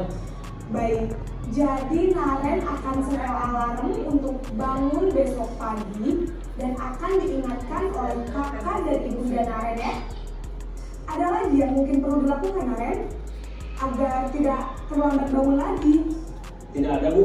Baik Naren, terima kasih untuk kerjasama kamu. Sekarang kamu perlu kembali ke kelas untuk belajar. Baik, Bu. Terima kasih. Kasih buat tadi. Posisi manajer adalah posisi kontrol yang disarankan untuk membimbing murid memiliki sikap disiplin yang positif, yaitu murid yang mandiri, bertanggung jawab, dan dapat memecahkan masalah. Tujuan dari posisi ini adalah agar murid dapat berefleksi atas tindakannya. Guru akan dengan tulus memberikan pertanyaan-pertanyaan bermakna, sehingga membuat murid dapat belajar dari kesalahannya dan mencari sebuah solusi untuk menyelesaikannya. Ibu dan Bapak guru hebat setelah mengamati Ya, itulah tadi video contoh dari 5 posisi kontrol. Nah, tadi Bapak Ibu Guru sudah menuliskan posisi kontrol apa yang digunakan selama ini. Nah, kira-kira ada yang ingin merubah posisi kontrol apa yang akan digunakan untuk selanjutnya? Manajer, Bu. Manajer. Tadi ada yang menggunakan posisi kontrol penghukum? Ada. Oh, semuanya ada ya. Tetapi setelah melihat video yang sudah diputar tadi, Bapak Ibu Guru ada keinginan untuk merubah menjadi posisi kontrol manajer. Ya, manajer merupakan posisi kontrol yang paling efisien untuk digunakan Bapak Ibu Guru ya. Nah, 5 posisi kontrol ya. Nah, posisi kontrol penghukum dan pembuat rasa bersalah itu masuk pada kategori identitas gagal, ya. Bisa dilihat ya. Kemudian identitas berhasil dan sukses itu masuk di identitas berhasil itu masuk di posisi kontrol teman dan pemantau. Dan yang paling berhasil dan sukses untuk kita laksanakan ya, atau kita lakukan di peserta didik yaitu posisi kontrol manajer. Mengapa? Nah, guru berbuat yang mengajukan pertanyaan-pertanyaan ya, dengan cara mengajukan pertanyaan-pertanyaannya apa yang kita yakini. Nah, kita tanya lagi. Kita tanya hasilnya lagi apa, menguatkan pribadinya ya. Kemudian murid meletakkan dirinya sebagai individu yang positif ya. Terus di sini bagaimana cara saya memperbaiki keadaan? Murid akan berpikir bagaimana caranya dia memperbaiki keadaannya. Nah, selanjutnya mengevaluasi diri, bagaimana cara memperbaiki diri. Semuanya kembali ke dirinya murid sendiri, ya. Bukan kita yang menyuruh, memaksa. Tidak ada paksaan, tidak ada suruh-suruhan. Kalau manajer, murid kembali, kita hanya mengarahkan. Nah, oke. Nah, di sini ada pertanyaan dan siapa yang mengatakan saya kecewa sekali dengan kamu, ya.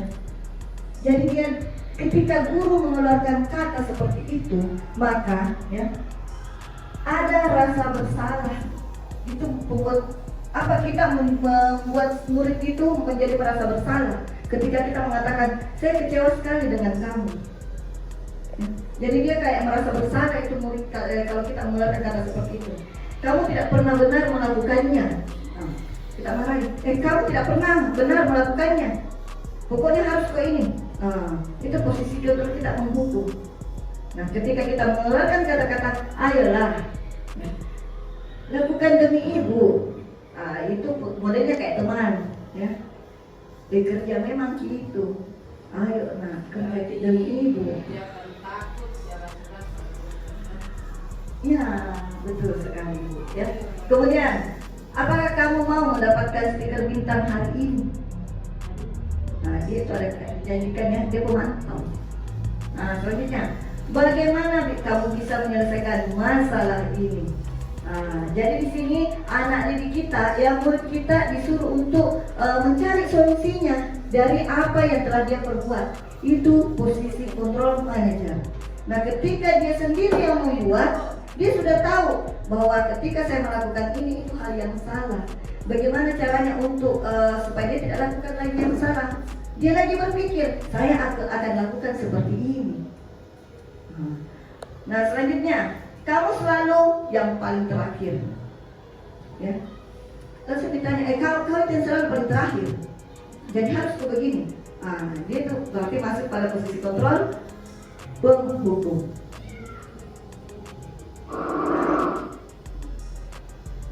Oke. Sebelum kita masuk ke segitiga restitusi, Bapak Ibu guru sudah paham ya, sudah mengerti yang mana posisi kontrol yang paling tepat yang harus kita gunakan untuk murid-murid kita. Ya. Nah, kita lanjut ke segitiga restitusi. Atau ada yang mau tanyakan lagi mengenai posisi kontrol?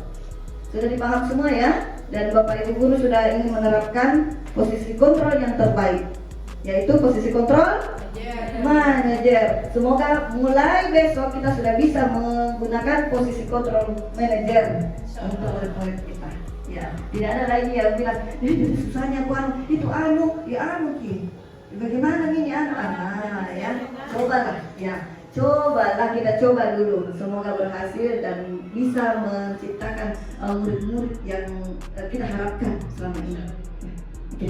Nah, segitiga restitusi. Nah, kembali seperti tadi yang sudah dipaparkannya bahwa restitusi adalah proses menciptakan kondisi bagi murid ya untuk memperbaiki kesalahan mereka.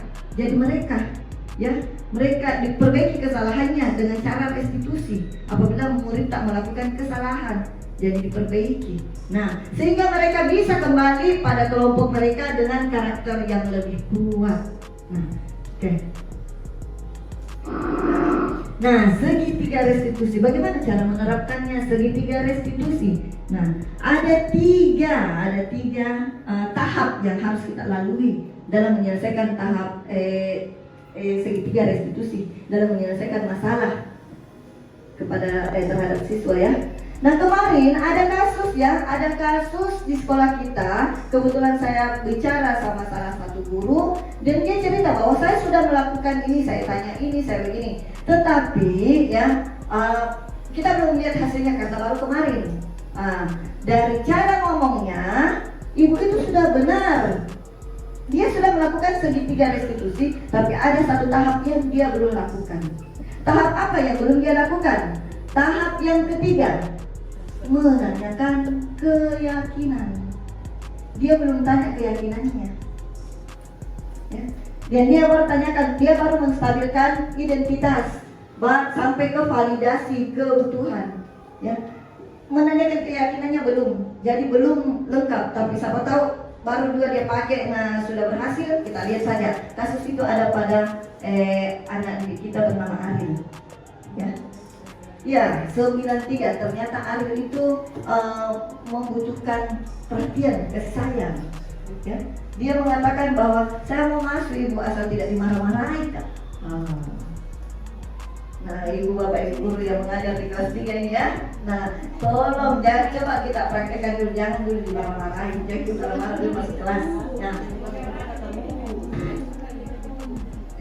Nah, menstabilkan identitas. Setiap orang pasti pernah melakukan kesalahan. Bisa kita tanya seperti itu. Kita tanya anak didik ya, apabila dia melakukan kesalahan bisa kita panggil. Nah, setiap orang pasti pernah melakukan kesalahan. Saya juga pernah melakukan kesalahan yang seperti kamu lakukan. Ya, itu masuk dalam menstabilkan identitas. Ya, mereka kita stabilkan dulu perasaannya siswa tak. Ya, selanjutnya kita bisa menanyakan ke tahap validasi ya. Kamu tentu punya alasan mengapa kamu lakukan. Tanya dulu alasannya. Jangan langsung mau marah-marahin. Tanya dulu. Kenapa? Apa alasan tak? Setelah dia curhat bercerita panjang lebar kenapa, baru kita tanya, menanyakan keyakinannya. Nah, kira-kira yang dilakukan itu salah atau benar? Dia akan tahu jawabannya. Setelah dia menjawab, kita tanya lagi, nilai apakah yang telah kita sepakati? Nilai apa kira-kira disiplin apa? Nilai yang sudah disepakati dari keyakinan kelasnya, ya. Kamu ingin menjadi orang yang seperti apa? Nah, ini coba kita lihat ya. Kebetulan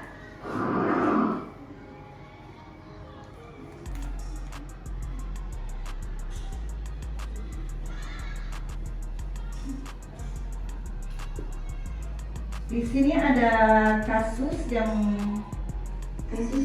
pernah terjadi ya. Nah ini saya langsung kasus kedua. Karena temannya menuduh bahwa hasil karya yang dia buat bukanlah hasil karyanya sendiri. Dia marah dan tidak menahan emosinya, sehingga Ina mendorong teman sekelasnya yang mengatakan hal tersebut. Dia marah. Berikut adalah video kasus kedua.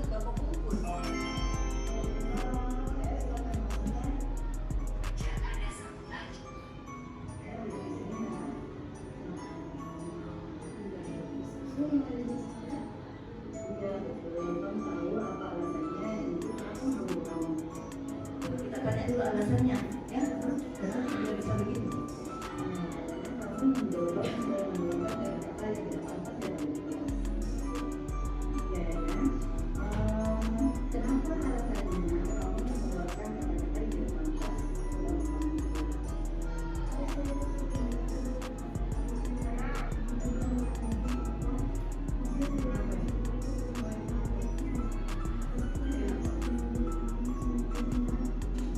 Dia marah karena itu bukan dia katanya yang ketika hasil tugas karyanya yang dia lakukan. Jadi dia dorong temannya.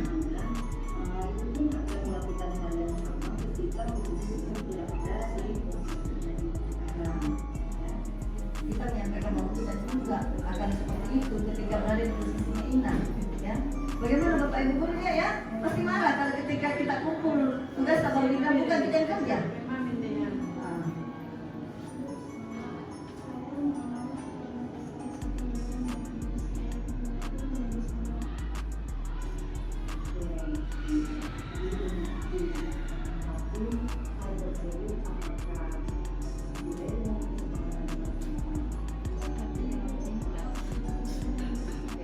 Dia sadar bahwa tidak sesuai dengan kesepakatan kelas kita itu ketika kita berkelahi ya, kita mendorong teman, tidak menghargai teman. Nah itu tidak sesuai dengan kesepakatan kelas. Dia menyadari.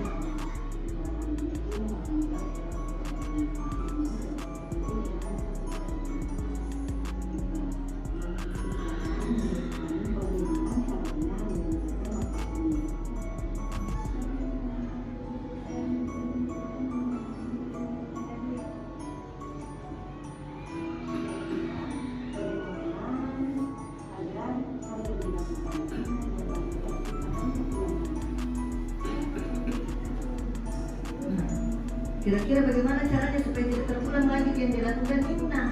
Nah, dia sadar bahwa tidak sesuai dengan keyakinan kelas yang dia lakukan itu.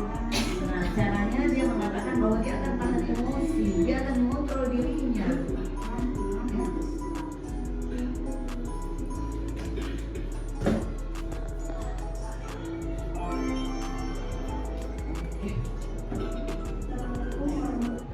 Nah, ini adalah testimoni dari ini.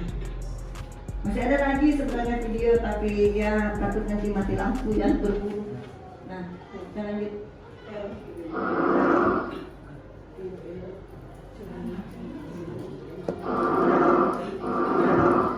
Untuk membuat anak merasa gagal karena berbuat salah menjadi positif terhadap dirinya.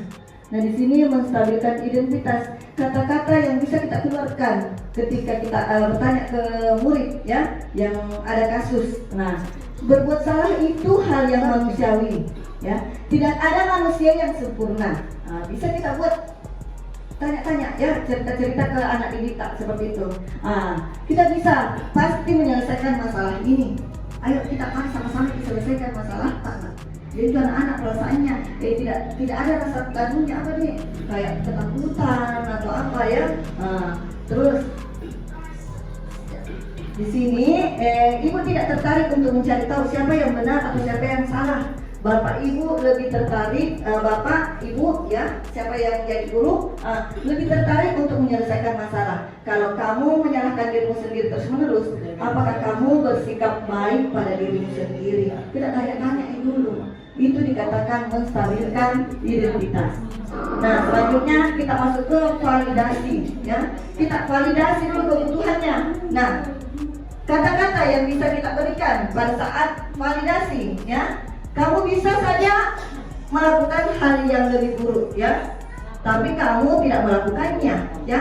Seperti tadi Ina itu bisa saja dia lebih parah. Dia tidak hanya sekedar mendorong, tapi bisa saja dia tarik jilbabnya atau apa ya. Kamu pasti punya alasan mengapa melakukannya. Dia ceritakan ini tadi. Karena dia bilang bukan saya yang kerja, itu hasil tugasku. Nah, saya yang kerja. Saya marah hasil karyaku, dia bilang bukan saya yang buat. Apa yang penting bagi kamu? Bisa kita tanyakan ya, banyak ya. Kamu boleh tetap berusaha menjaga sikap itu. Misalnya ada sesuatu, bukan kasus yang seperti tadi kasusnya. Ini kata-kata bisa diberikan ke siswa, tapi tambahkan sikap yang lain yang baru. Kemudian, maukah kamu belajar cara lain untuk mendapatkan yang kamu butuhkan tanpa harus memukul? Ya.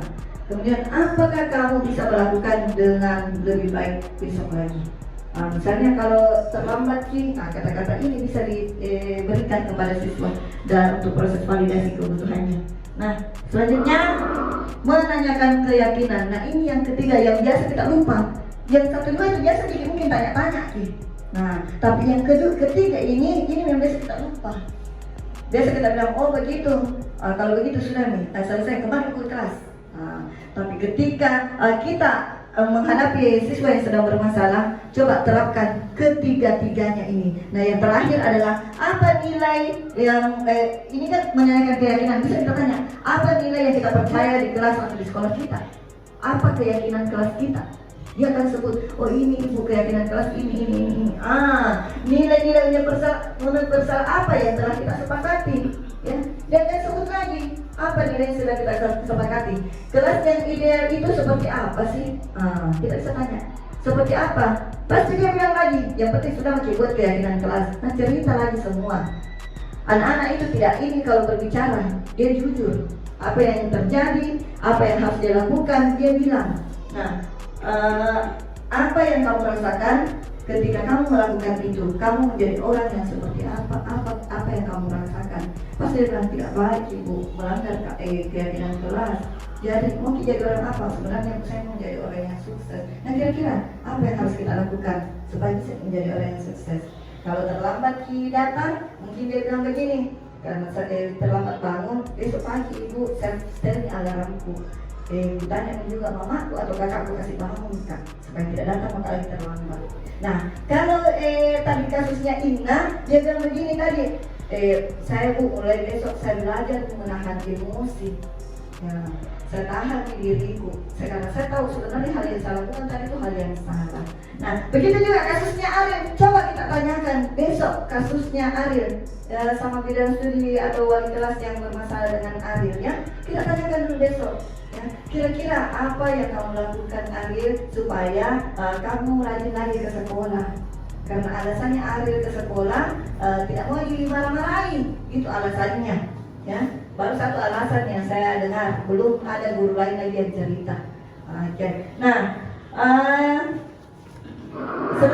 selesai semua inti-inti pokok budaya positif yang harus kita terapkan di sekolah agar tercapai apa sekolah impian kita, ya. Nah, di sini intervensi. Apakah kamu ingin berbuat lebih baik? Nah, ya mau. Apakah saat ini kamu sedang menjadi orang yang sedang kamu inginkan? Belum. Oke ya. Apakah kamu bisa mengubah kegiatan atau perilaku kamu saat ini menjadi sikap yang lebih baik dan membantu? Nah, apakah wajar membuat kesalahan? Wajar. Bisakah kita memperbaikinya? Ya, bisa. Apa yang kamu lakukan saat ini sudah sesuai? Belum. Kapan kamu siap untuk memulai? Oke, peraturannya apa? Keyakinan kelas. Ya, sesuai dengan kesepakatannya keyakinan kelas yang telah dibuat. Sepertinya kamu punya masalah, saya bisa bantu apa? Saat ini kamu seharusnya berbuat apa? Apa yang bisa saya bantu agar kamu bisa melakukannya? Kemudian, apa saya bisa bantu kamu agar dapat segera memulai? Apakah tugas kamu saat ini? Bagaimana kamu ingin diperlakukan pada kegiatan ini? Bisakah kamu melakukannya? Dan yang terakhir, apa yang kamu inginkan? Peraturan apa? Ini sebenarnya kata-kata yang diberikan kepada murid. Ya, ini kata-kata yang dapat membantu kita. Nanti murid tak menjawab, ya, murid-murid kita menjawab dengan jujur apa sebenarnya yang dia inginkan. Nah, dia akan menemukan solusinya dari masalah yang sudah dia buat. Ya, oke. Ya, tadi Bapak Ibu guru juga sudah menjawab ya. Nah, begitu juga jawabannya anak-anak. Nah, terakhir ya, kita refleksi dulu dari semua materi-materi yang telah dipaparkan di atas. Nah, adakah hal baru yang mengubah paradigma Ibu ya selama mengikuti? Ada hal baru yang Ibu temukan? Ada ya? Kira-kira apa hal baru yang Ibu temukan? Ya, coba.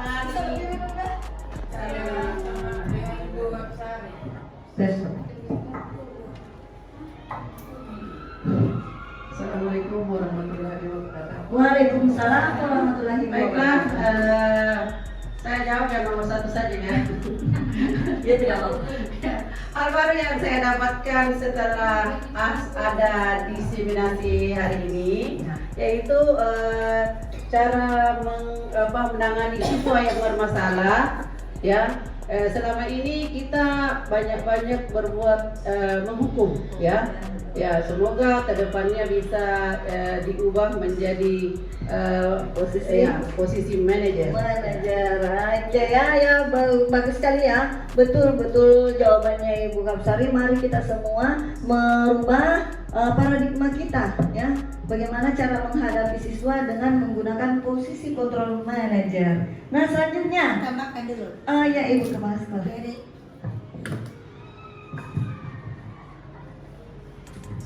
Saya tambahkan Ibu Kapsari, menghukum siswa bukan hanya dalam bentuk fisik, tapi psikis juga. Jadi memberi tugas ke siswa itu terlalu banyak dalam hukuman, termasuk menyuruh mencatat dengan halaman yang banyak, itu hukuman psikis. Jadi itu juga perlu kita introspeksi diri, seperti apa saya mengajar, seperti apa hukuman yang saya berikan dalam bentuk tugas, karena kebebasannya terbelenggu. Terima kasih.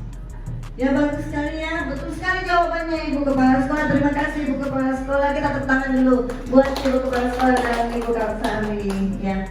Selanjutnya peran Among. Seperti apakah yang saya telah lakukan selama mengikuti modul ini?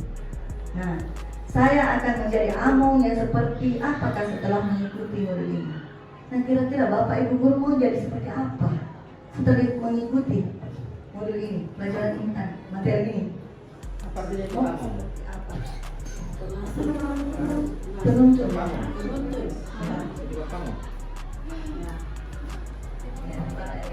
Assalamualaikum warahmatullahi wabarakatuh. Setelah kita menyimak dan mendengar dari apa yang telah disampaikan oleh Ibu Nurwani di dalam presentasinya tentang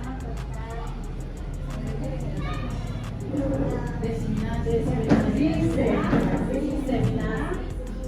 sini saya sebagai Amon akan memulai dari diri sendiri dan senantiasa untuk menunjukkan budaya-budaya positif kepada siswa yang saya akan mulai dan memberikan contoh dan merubah pada diri saya sendiri. Ya, bagus sekali jawabannya Ibu Aji Nurfina. Ya, baik Bapak Ibu. Nah, dari materi-materi yang telah dipaparkan tadi di atas ya, semoga dapat merubah pola pikir kita ya. Bagaimana agar sekolah kita ini kan tujuannya budaya positif ya. Budaya positif harus betul-betul harus ya, wajib untuk diterapkan di sekolah kita. Kenapa harus? Kita semua di sini sudah sepakat mempunyai visi ya. Ada visi sekolah kita yang harus kita capai. Nah, sehingga visi itu dapat terwujud, budaya positif harus kita tingkatkan ya, dengan cara mari kita sama-sama berkolaborasi. Nah, berkolaborasi itu saja tidak cukup ya, kalau bukan dari diri kita sendiri ya. Berkolaborasi tidak cukup kalau bukan kita yang mengontrol diri tak untuk terus-menerus melakukannya. Nah, ketika kita sudah menanamkan di hati, kalau ini harus selalu saya lakukan, maka budaya positif itu akan berhasil untuk diterapkan di sekolah kita. Dan sekolah impian ke depan kita ini akan terwujud ya. Nah, pasti kita juga berpikir, saya mau jadikan sekolahku ini sekolah yang begini, walaupun sekolah kita ada di kabupaten dan kabupatennya agak dalam ya, kecamatan ya, tapi saya mau seperti sekolah yang misalnya internasional ya.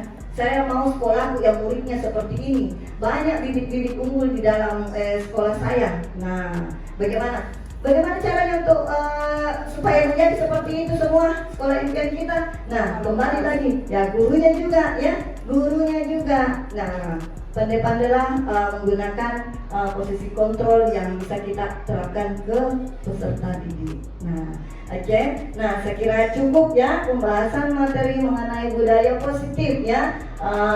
Sebelumnya saya minta maaf apabila ada salah kata yang keluar dari mulut saya yang kurang berkenan di hati Bapak Ibu, mohon dimaafkan ya. Kemudian saya mengucapkan banyak terima kasih karena meluangkan waktunya untuk hadir di tempat ini. Nah, karena ini juga sebenarnya merupakan salah satu kegiatan program pendidikan yang harus saya lalui ya.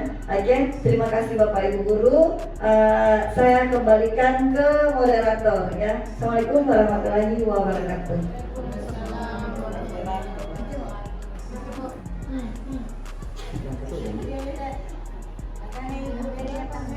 Ya. Demikian pemaparan materi dari Ibu Nurwani Alwi SPDGR tentang budaya positif di sekolah. Semoga dari materi ini kita dapat mengambil banyak hal positif yang nanti akan kita terapkan di sekolah. Amin. Baik, acara sudah berakhir. Terima kasih atas perhatian Bapak, Ibu, guru maupun staf yang sempat hadir hari ini. Kita tutup kegiatan ini dengan ucapan Alhamdulillahirabbil alamin. Assalamualaikum warahmatullahi wabarakatuh. Assalamualaikum warahmatullahi wabarakatuh. Perkenalkan, nama saya Siti Mutmainnah dari kelas 81, siswi SMP Negeri 2 Mapakasungguh. Tadi, saya dan teman-teman saya telah membuat keyakinan kelas bersama Ibu Guru. Saya sangat senang sekali karena dapat berdiskusi dengan teman-teman dan Ibu Guru mengenai nilai-nilai kebajikan yang harus diterapkan di dalam kelas agar bisa belajar dengan tenang. Kemudian, saya dan teman-teman saya juga meyakini dan menandatanganinya bersama. Semoga kami bisa melaksanakan keyakinan kami bersama-sama. Terima kasih atas bantuannya. Sekian dan terima kasih. Wassalamualaikum warahmatullahi wabarakatuh. Assalamualaikum warahmatullahi wabarakatuh. Saya Ira Irmayanti L dari UPT SMP Negeri 2 Mapakasungguh. Setelah saya mengikuti diseminasi yang dibawakan oleh Ibu Nurwani Alwi, calon guru penggerak angkatan 9 dari Kabupaten Takalar, saya memahami bahwa Ketika menangani murid, ada cara yang lebih efektif, yaitu dengan cara restitusi, dan proses restitusi tersebut ada 3 langkah penerapannya, yaitu menstabilkan identitas, validasi tindakan, dan menanyakan keyakinan. Terima kasih ilmunya Ibu Nurwani Alwi, sukses terus dan tetap semangat.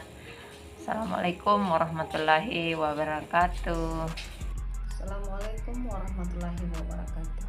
Saya Nursida Nafsar dari SMP Negeri 2 Mapakasungu. Setelah saya mengikuti diseminasi yang telah dibawakan oleh Nurwani Alwi, calon guru penggerak angkatan 9, saya sangat tertarik dengan materi 5 posisi kontrol. Selama ini saya telah menerapkan beberapa posisi kontrol dalam menghadapi murid seperti yang telah dipaparkan, dan ternyata saya menyadari bahwa ada posisi kontrol yang paling tepat dalam menghadapi murid, yaitu posisi kontrol manajer. Dan insya Allah saya akan mulai menerapkan posisi kontrol tersebut. Semangat Ibu Nurwani,